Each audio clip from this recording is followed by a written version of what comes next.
Okay, great. I think we're ready to start just a few minutes late. Thank you for your patience. I'm Carlisa Chaudhry. I'm a Senior External Relations Officer at the CTBTO, and I'm here today as a co-convener with Marino Proti, so we'll be co-convening this session. The title of this SnT theme is CTBT Science and Technology Policy, but I like to consider it as one of the what-if panels. And there have been a few of these at the SnT. What if we could enhance existing denoising methods? What if we could predict IMS failures, allowing us to prevent them or to respond more quickly? Or what if we could use machine learning for automatic event detection? Well, this one's a little bit different. This is one of those few SnT panels that is a little bit more political. So we're going to take a political lens to that question of what if. So this panel will look at what if the CTBT could contribute to the end of sanctions in Iran? What if the CTBTO developed an open source intelligence enterprise to support risk assessment and data fusion? What if the CTBT could provide a framework for leading collaborative initiatives to achieve nuclear weapon control, reduction, or elimination? What if scientific knowledge could be democratized in India to inform policy decisions? In his opening remarks on Monday, the Executive Secretary invited us to see this as an opportunity for thinking outside the box, for exploring or combining different boxes, to get ideas for making new boxes. These topics seem to me like a few new boxes. And with that, I'd like to invite our first speaker, Ms. Niki Vaahedi from University of British Columbia, to present her presentation. Thank you.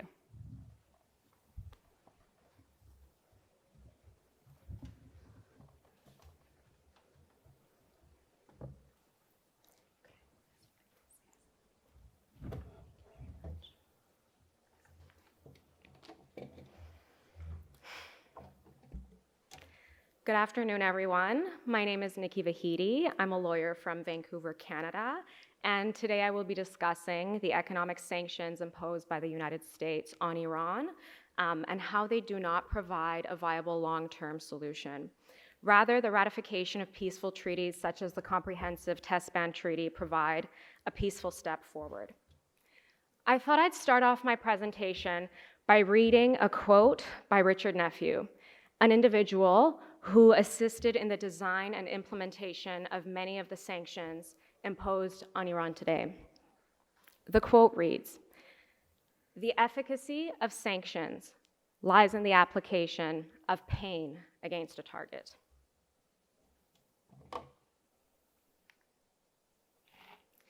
Iran has been grappling with sanctions for decades.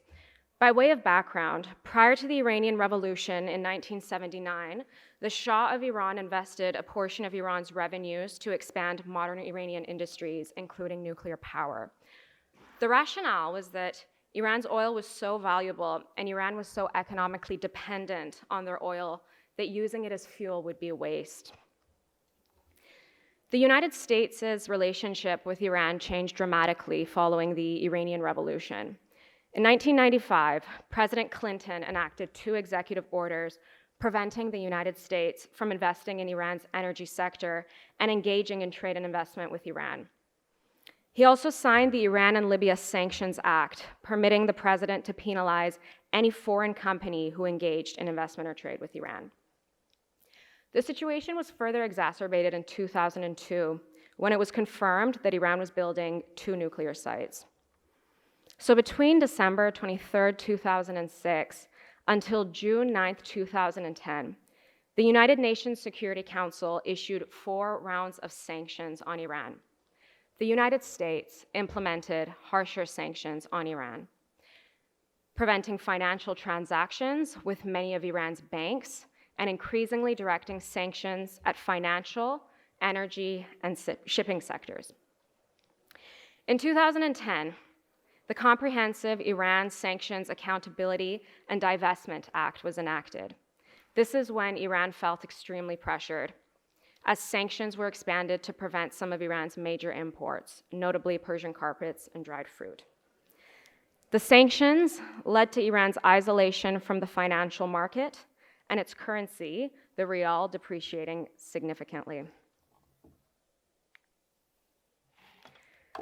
So July 14th, 2015 marked a historic moment for all Iranians who witnessed the 5 permanent members of the UN Security Council, Iran, Germany, and the European Union agreed to the Joint Comprehensive Plan of Action, also known as the JCPOA. Under this agreement, Iran would be released from all UN Security Council sanctions, as well as national sanctions, including the ones imposed by the United States. The JCPOA was the most intrusive monitoring regime ever implemented by the International Atomic Energy Agency. The agreement stated that Iran's level of enriched uranium was allowed up to a maximum of 3.67%. By way of comparison, weapons-grade uranium is over 90%. Of that 3.67%, Iran had to eliminate 98% of its enriched uranium stockpiles. So these were billions of dollars that Iran had invested and was now required to eliminate. But in return, they'd be freed from sanctions. Lastly, the JCPOA subjected Iran's nuclear facilities to continuous monitoring. So if Iran was found in violation, sanctions would automatically be reinstated. This is a picture taken of Tehran on July 14th, 2015, where thousands took to the streets to celebrate what was supposed to be the beginning of the end. Now, I wish I could end the presentation here, but unfortunately, President Trump was quick to denounce the JCPOA as a horrible one-sided deal that should have never, ever been made. And despite Iran abiding by its obligations, on May 8th, 2018, President Trump withdrew from the JCPOA and reinstated all former sanctions on Iran in addition to 700 new ones in what he called the maximum pressure campaign. By the beginning of 2020, the United States had imposed more sanctions on Iran than on North Korea, Cuba, Venezuela, and Libya combined.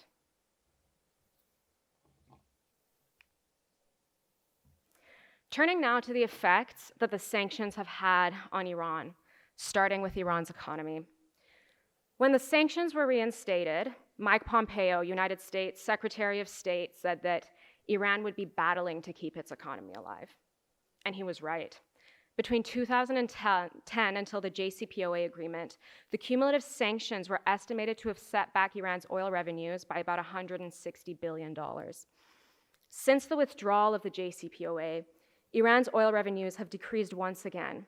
The value of the Iranian currency dropped 7 times its value, approximately, between 2017 to 2021, and it reached a historical low in 2023. So how do these sanctions impact the daily life of the average Iranian person?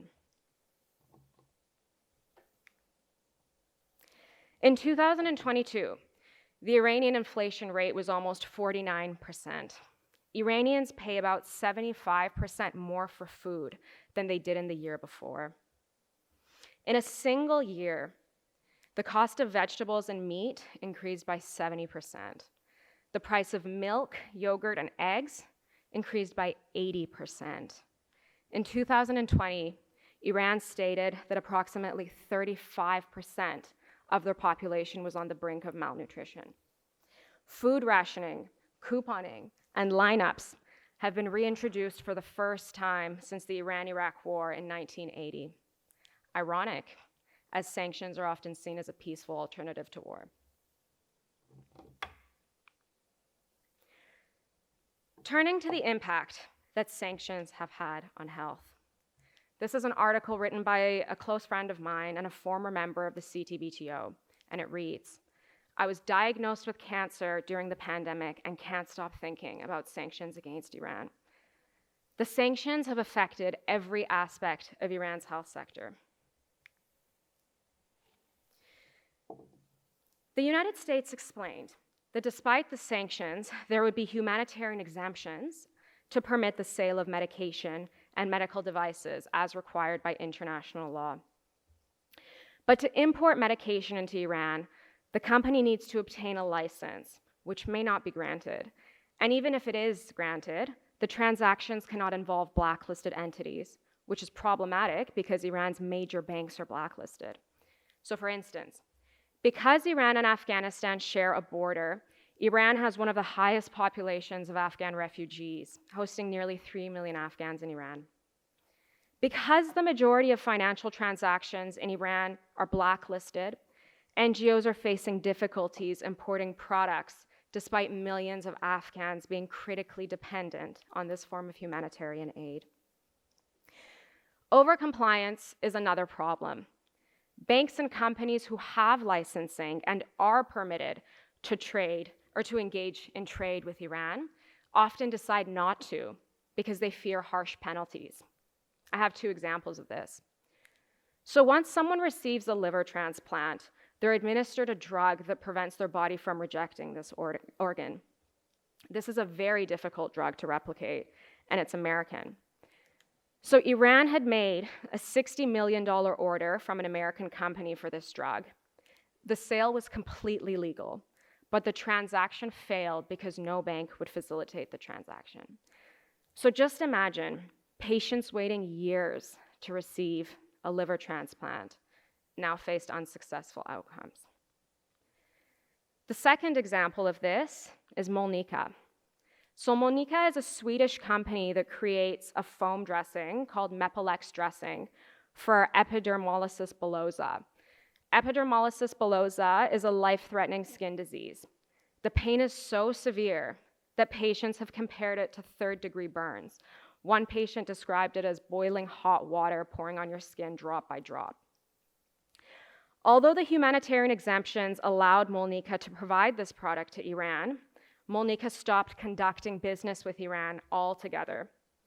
So without these products, patients experience excruciating pain and are at an increased risk of fatal bacterial infections and deformities. Since this company has halted business with Iran, there have been many reports of amputations and death, particularly in children. Ahmad Mousavi, father of a baby girl named Zainab who died of epidermolysis bullosa, said, "She was only silent when she was sleeping or when her mother was feeding her, but even then, you could see tears coming out of her eyes. Mepilex dressing was the only treatment that helped."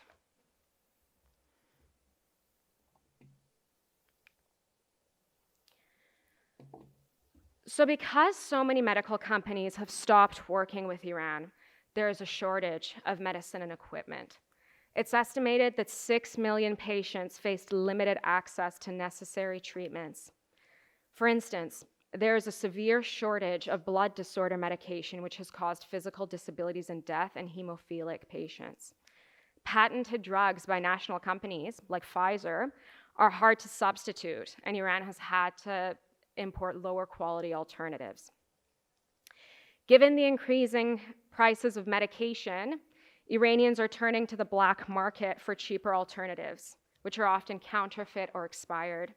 And yet many Iranians who suffer from terminal illnesses simply have no other choice.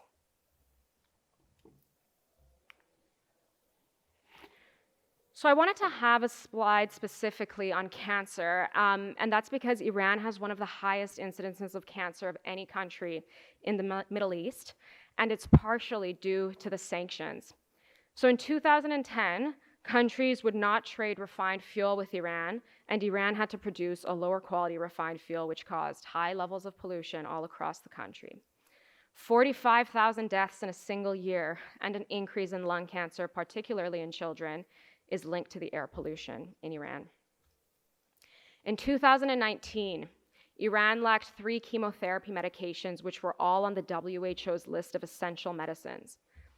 There are also reports of surgeries not being completed because the proper tools required for operation could not be imported due to the US sanctions. In one such case, a cancer patient was not administered radiation in addition to her operation because the necessary equipment could not be imported. The patient said, "The sanctions have prevented me from recovering if they haven't already ended my life. Her cancer returned 1 year later and spread. Now, I'd like to take a minute to approach the argument that is a positive outcome of sanctions or that they lead to an increase of democracy and improve the freedom of the people in those countries. Because statistically speaking, that's just not the case. Take, for example, North Korea, Syria, Venezuela, Cuba, and Iraq. Years of sanctions and no positive changes. Political scientist Dursun Pekson found that between 1981 and 2000, sanctions contributed to a significant erosion of human rights in the countries on which they were imposed. Furthermore, the middle class, the driver of activism, is growing weaker. When people's priority becomes survival, activism takes a back seat. Up until now, I've tried to demonstrate that the sanctions do not provide a long-term solution. The majority of these sanctions are imposed on Iran because of its nuclear activity. But what we saw bring prosperity and peace for a short period of time was the JCPOA. Iran and the United States of America are signatories of the CTBT, but neither have ratified. Importantly, the ratification of the CTBT is encouraged by international law. The sanctions are impeding on the right to life and right to health of Iranians. The right to health is Article 12 of the International Covenant on Economic, Social, and Cultural Rights, which was ratified by Iran and signed by the US. Importantly, General Comment 14 says that state parties should refrain from imposing embargoes which restrict the supply of another state with adequate medicines and medical equipment. General Comment 8 imposes an obligation on the United States to respond to disproportionate suffering. It also imposes an obligation on Iran to ensure that it takes all possible measures, including negotiations, to reduce the adverse effect of sanctions. In conclusion, there must be a limit on the amount of pain inflicted on innocent individuals. A better future for both states is one where they'd strive for the ratification of peaceful agreements like the CTBT and leave the sanctions behind them. So thank you for listening to my presentation. I'd like to dedicate this presentation to the brave people of Iran, to the incredible women of Iran who make me proud to call myself an Iranian woman. Thank you so much.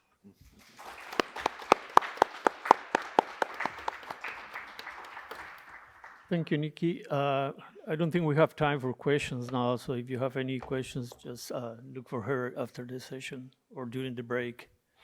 Our next speaker, I don't know if he's here, is Mr. Nicholas Moulios.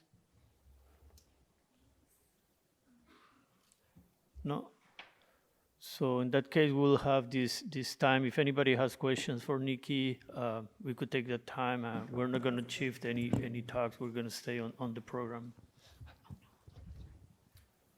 Go ahead. So, do you want to reach the microphone? And, Hello, my name is Stephanie Friedl and I also study political science.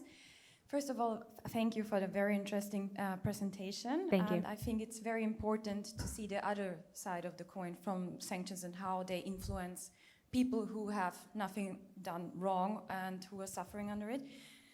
Although I have a question, how should we address governments like Iran? For example, I know an Iranian woman who got very upset about Western countries buying Iranian oil and making businesses. I mean, sanctions are the only thing we can have to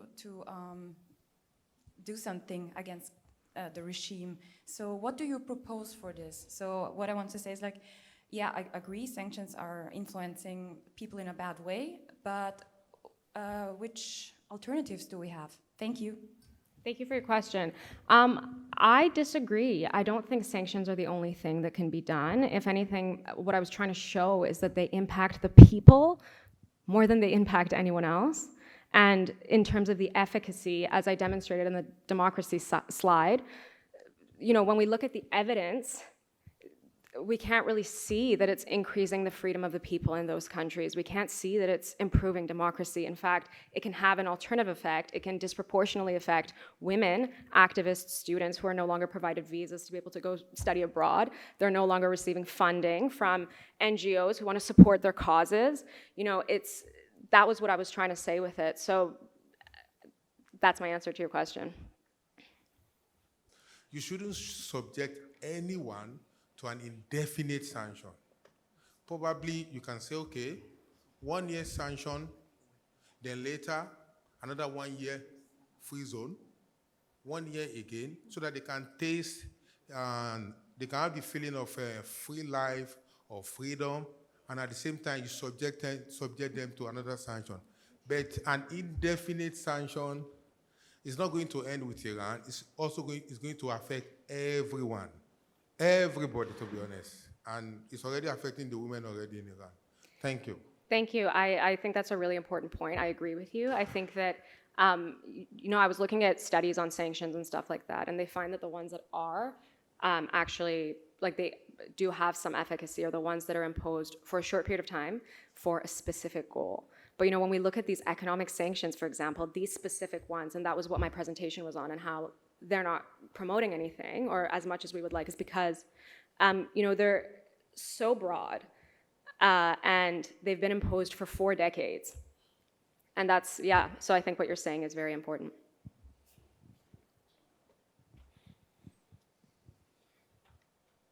If there are no other questions, I might take my co-convener's right to ask a question here from up here on the panel. The title of your presentation was The Comprehensive Nuclear Test Ban Treaty, a Peaceful Step Forward. I was wondering if you could elaborate a little bit more on what is specific about the CTBT that would lend itself to be this important step towards regularization of relations or whatever.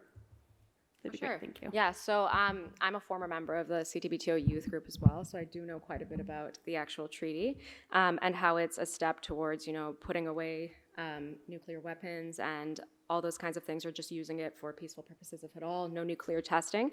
And what I said in my presentation was that, you know, at the end of the day, what really brought a bit of peace and prosperity was the JCPOA. And so we saw how the agreements were able to enhance the situation in Iran. And that's why I think that the CTBT would ultimately, I know that it's a very difficult situation, much remains to be done, but I think that the ratification of that treaty would ultimately be a very peaceful step forward. Good afternoon, and thank you very much to the CTBTO for the opportunity to present this issue, and also to my colleagues. I changed a little, let me see. Oh, yeah. I changed a little what I will talk today. But what I did is I write a paper. I include in the documents a paper to provide some rationale to what I will speak. And at the beginning, I considered to do three proposals. The first one is to call for a science and technology conference, but staying here and seeing this magnificent conference, I think that it is important to discuss the issue maybe in some sessions or something like that. In this case, is referred to the challenges that will pose to the CTBT and CTBTO, the use of supercomputers, in this case for making simulations complete, or the whole process or for the development of nuclear arms, that in this case, the United States announced that in this year, I think at the beginning of this year, they will be available one of these supercomputer called El Capitan. It's a Spanish name. It is called the Captain. And it's one of the most, I think, the most powerful supercomputer that will be available. It will have another uses, but two important uses as mentioned in the literature. One is to control for safety control of the arsenal, and the other is to provide tools for the designers. I will see later, to provide tools to the designers to develop new nuclear weapons. Then the implication of this, I'm not clear what the implication of this way of developing new nuclear weapons will have. But I think that if you don't need to conduct any nuclear tests, then I think one of the natural consequences is that the CTBTO will be weakened, because countries can develop new devices without be detected by the infrastructure that the CTBTO has now. But it is important for me, about the other, but I will not discuss this. What is important for me is that to see what the place of the CTBT in the context of the international nuclear security system. When you check the literature, it's fascinating because it's a very complex system. It is composed of, here I mention, it is composed of four main components. The first one is the international multilateral treaties and agreements, 6 in total. And then the second is the regional treaties. More of these are related with the declaration of nuclear-free zones. And there are a lot of more than 15 3 or bilateral agreements between superpowers.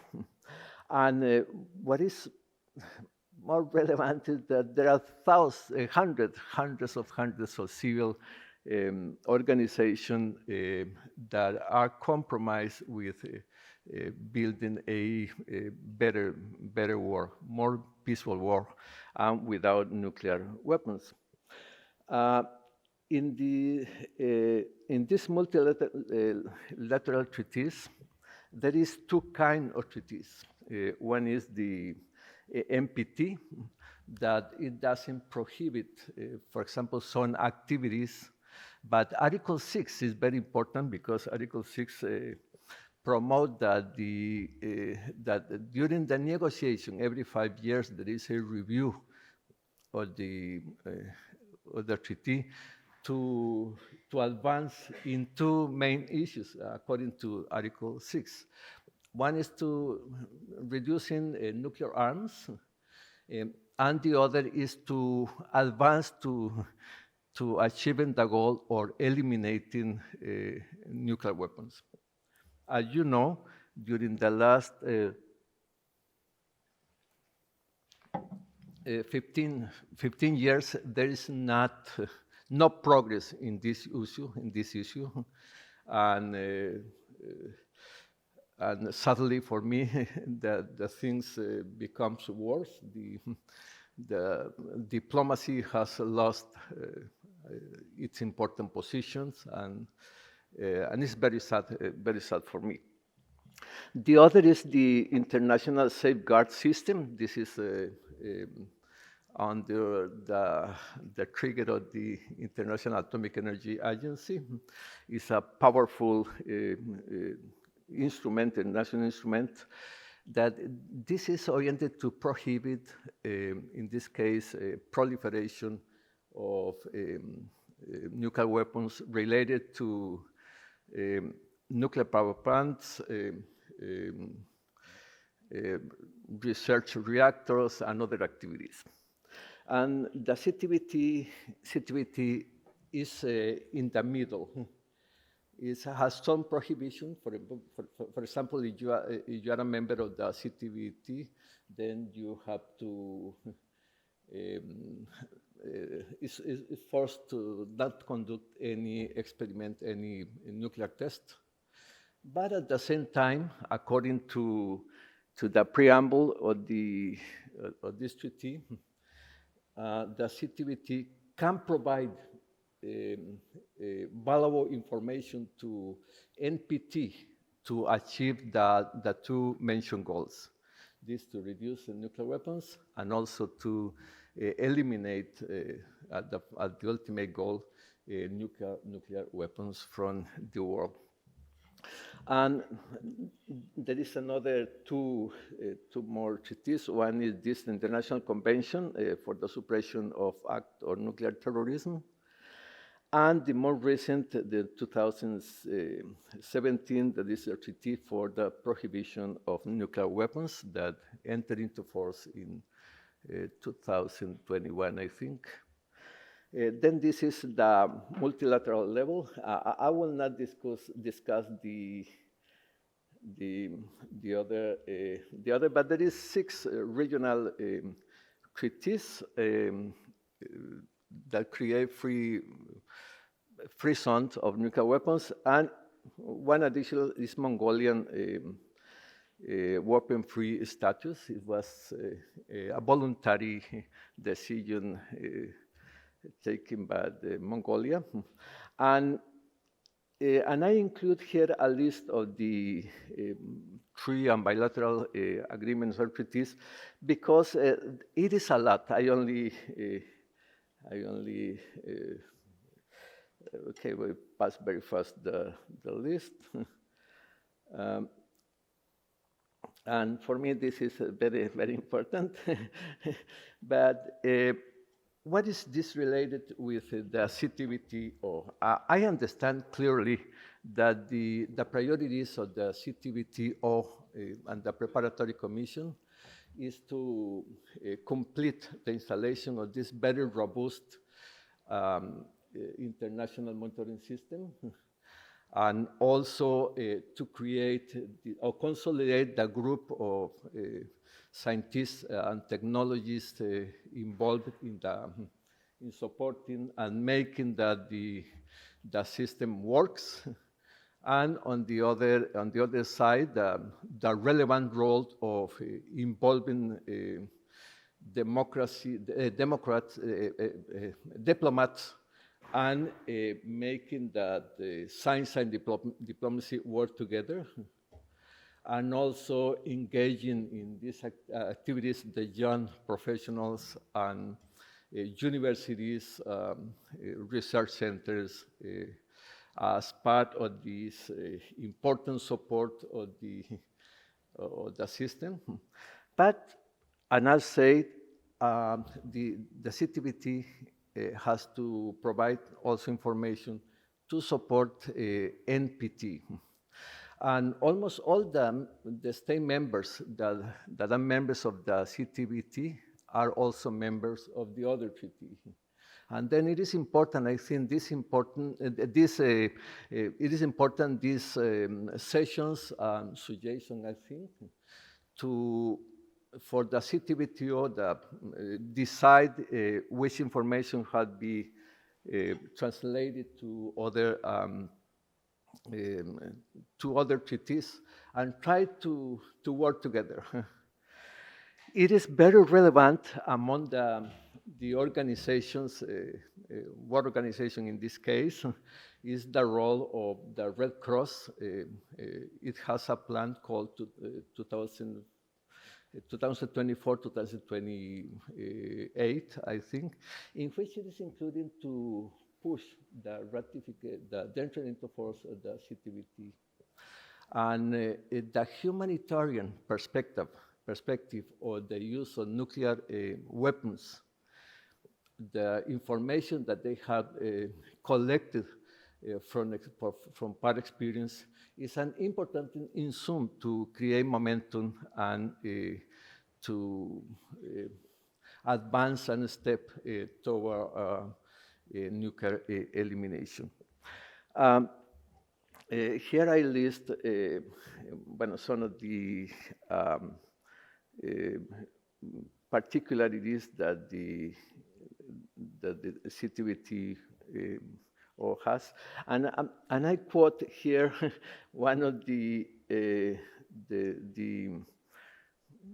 quotes of Dolman, 2010, is a book on the CTBT and CTBTO. It is called Detect and Deter. And he said that one of the problems that the CTBTO has to avoid is to depend on science to keep its system up to date. Oh.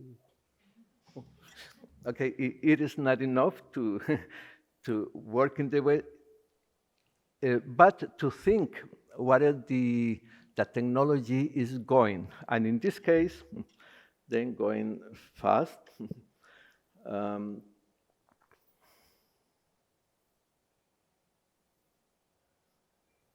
Okay, this is what I found related to this supercomputer called El Capitan.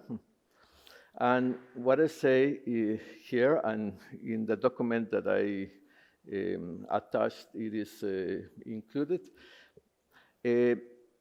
This indicates that the system will provide scientists and weapon designers the computational tools to explore the use of new materials and components, improve robustness and safety, reduce maintenance costs, and reduce manufacturing and production costs. And I think that this is a threat for the CTBT and for the CTBTO, and also for the MPT. I don't know now the consequences of the use of this supercomputer, but I think that it is time for the CTBTO to analyze the issue to see if there are consequences, threats for the CTBT and CTBTO,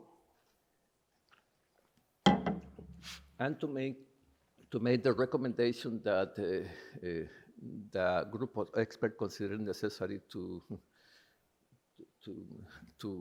enfront or to face this problem. Thank you so much. So.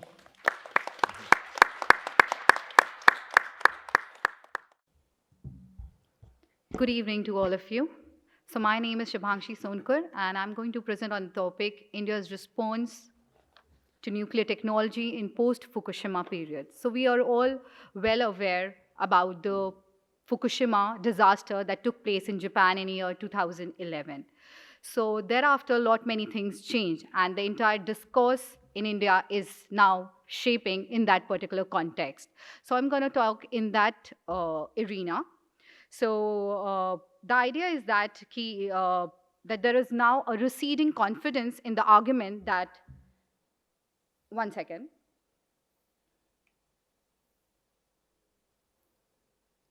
So the idea is that there is now a receding confidence in the argument that nuclear energy is the safest and futuristic energy solution. So after the entire Fukushima disaster, we have seen a protest worldwide, and if we talk about the context of India, we have been seeing protests specifically in Kudamkulam, which is located in Tamil Nadu, and Jetapur, which is located in Maharashtra. So this Fukushima disaster has actually given rise to a new discourse, and the study is trying to look at the impact on the public understanding, how the people's perspective has gained impetus, and how people conceptualize the entire tenor of nuclear technology. So specifically, the study has looked at the youth's response and the government's response to the nuclear technology in the context of post-Fukushima. This post-Fukushima disaster has been studied through the lens of public understanding of science perspective, and the study has also tried to see how the burgeoning brawl between the science, scientific institutions, state, and common masses can be addressed through the prism of public engagement model. So basically, there are various models of public understanding of science, of which this particular study is specifically dealing with public engagement model. So before I go into the understanding of public engagement model, I would like to shed some light on what is public understanding of science. So public understanding of science is a young and an emerging discipline, and is also seen as a modern movement which tries to rejuvenate a sense of trust among ordinary citizens to counteract the trust deficit. So POS, as an acronym, is a discipline which can address the issue of the trust deficit among the masses. Now, coming to public engagement model.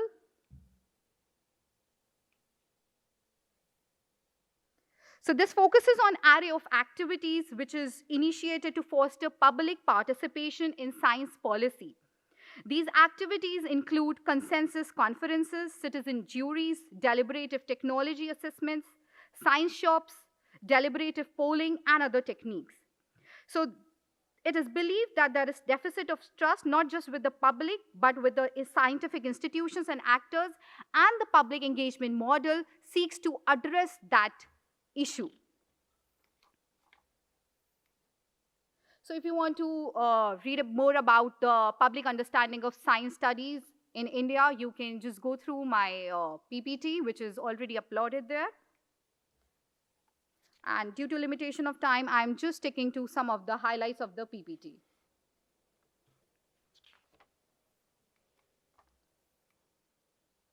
So I'll straight away come to my study, which is fieldwork based. So looking at the youth's response to nuclear technology, the study has observed that 53.3% of the respondents share the opinion that nuclear power plants in India are prone to threat of earthquakes, and thus seismic sensitivity is a top concern for the safety of nuclear power plants. While 42.7% of the respondents voted for the option of faulty design, and 32.7% of the respondents think that nuclear power plants are not safe and massively dangerous because of the risk of the meltdown.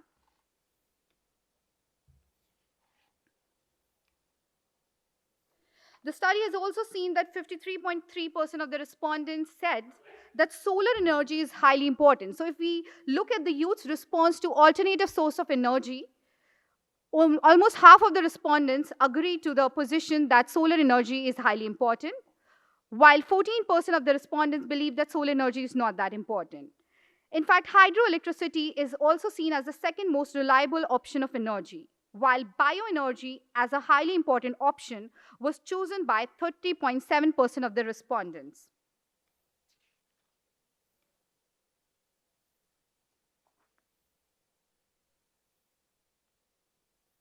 (46% of the respondents chose that civil society is not given an adequate space. So now we are basically discussing about the youth's response to significance of public opinion. So when the youth was asked question about the significance of public opinion, 46% said that civil society is actually not given adequate space. Decision making should be made highly transparent, while 36% of the respondents refuted that argument. Majority of the question public, almost 88% believe that there should be serious assessment on the future of nuclear energy, and very meager, that is 12%, refuted their argument.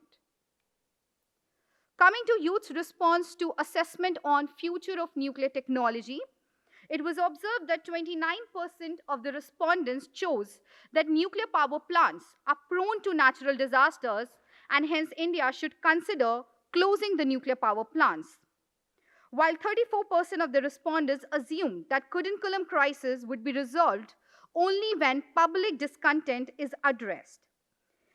30% of the respondents believe residents around Kudankulam nuclear power plant should be rehabilitated. So the idea is that the addressal of the public discontentment seems to be the point of centrality when we look for the Kudankulam resolution. Coming to youth's response to media coverage, 40% of the respondents chose the option that nuclear tragedies are strongly exaggerated by the media, while 15.3% of the respondents chose that nuclear tragedies are underestimated during the media coverage.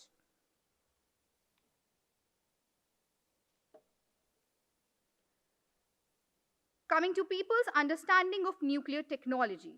So, going into the context of the Kudankulam nuclear power plant, people of Kudankulam shared their opinions that they are well aware of the nuclear incidents that has already taken place in the past. In a sense, they even historicize the nuclear episodes while framing their understanding of the risk and safety pertaining to the nuclear technology. People refer to historical tragedies such as Hiroshima and Nagasaki. They even talked about Bhopal gas tragedy and Kalpakkam nuclear incident. They argue that children still are born with innumerable deformities and are suffering from cancer and other diseases.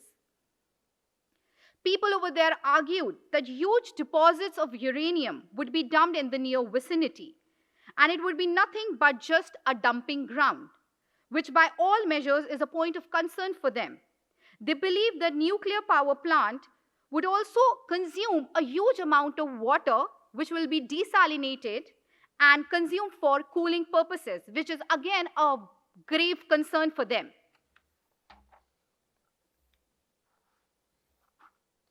People believe that Tamil Nadu is actually self-sufficient. So the argument that the government is giving that nuclear energy should be tapped so as to meet the demands of the electricity, people actually refute this argument, saying that Tamil Nadu is actually self-sufficient, and also because it is receiving sunlight for almost 300 to 340 days. So it can easily tap the solar energy. And not only just that, it can also tap the wind energy because it's a coastal state.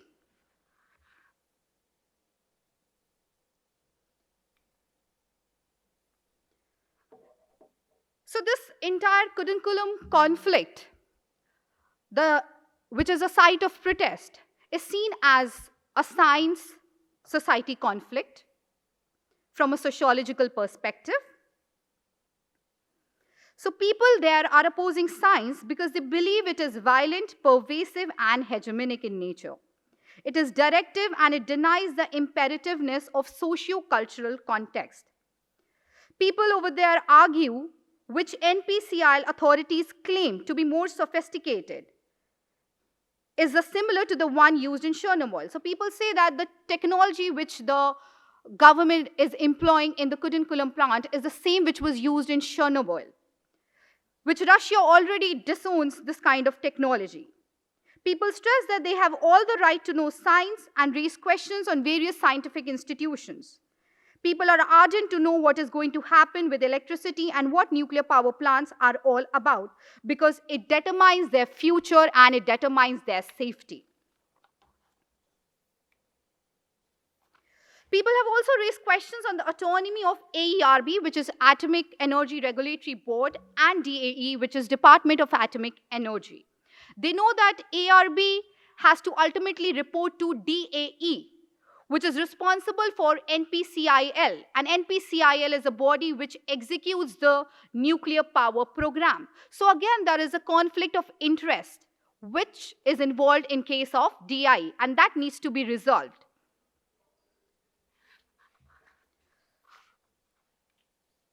So public understanding of science as a discipline can be used as a tool to regenerate the lost and the waning public trust. And it is pertinent on the part of the scientific community and the scientific institutions to understand under which conditions and in which form the general public can assimilate the scientific background knowledge. So does PUS discipline need to take care of the vernacular knowledge and the belief system as well before making common public as part of scientific ventures and projects.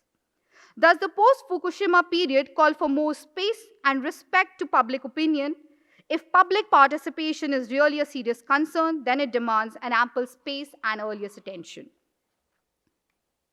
Coming to government's response to post-Fukushima, it was seen that Tamil Nadu government was pressurized to establish an expert committee, which was headed by former Atomic Energy Commission Chairman M.R. Srinivasan, to assess the fresh safety of nuclear plants. However, to the utter surprise, the expert committee gave a clean chit to the Kudankulam nuclear power plant and described that public agitations were exhaustively scrutinized. Later on, in 2012, the Tamil Nadu CM Jayalalitha also gave green signal to the controversial nuclear power plant, and the state government strongly pronounced that the public fear was heavily scrutinized, denied public apprehensions of existence of any earthquake or tsunami for that matter, and they advocated that nuclear power plants are safe from any natural disaster. Coming to government's response to the protests, so government assumed that people are ignorant about the various intricacies of the nuclear technology, and that is why they are resorting to the gross protest, but that is not the case. That is not the scenario. Government even emphasized that the disaster like Fukushima would not be allowed to derail the dreams of being economically independent, and the current protest is conceptualized as an impediment to the gateway of prosperity. So public dialogue actually should be given as a due weightage in this particular context to address the issue of public apprehensions. Public engagement needs to be taken more seriously now. People should be conscientized on the basis of scientific knowledge. Their misunderstandings and misconceptions should be thoroughly examined, and the nuclear technology as a science needs to be introduced among the people who have a lot of discontentment and fear. So technology should be a matter of choice. To choose or reject should be decided by the stakeholders. So basically, this public engagement model is a mechanism that should be built where all stakeholders can come together, can interact with each other, and can reach unanimously on some concrete decision. So it's basically an effort to challenge the hegemony of science and to ensure democratization of science and scientific knowledge and technology. Thank you.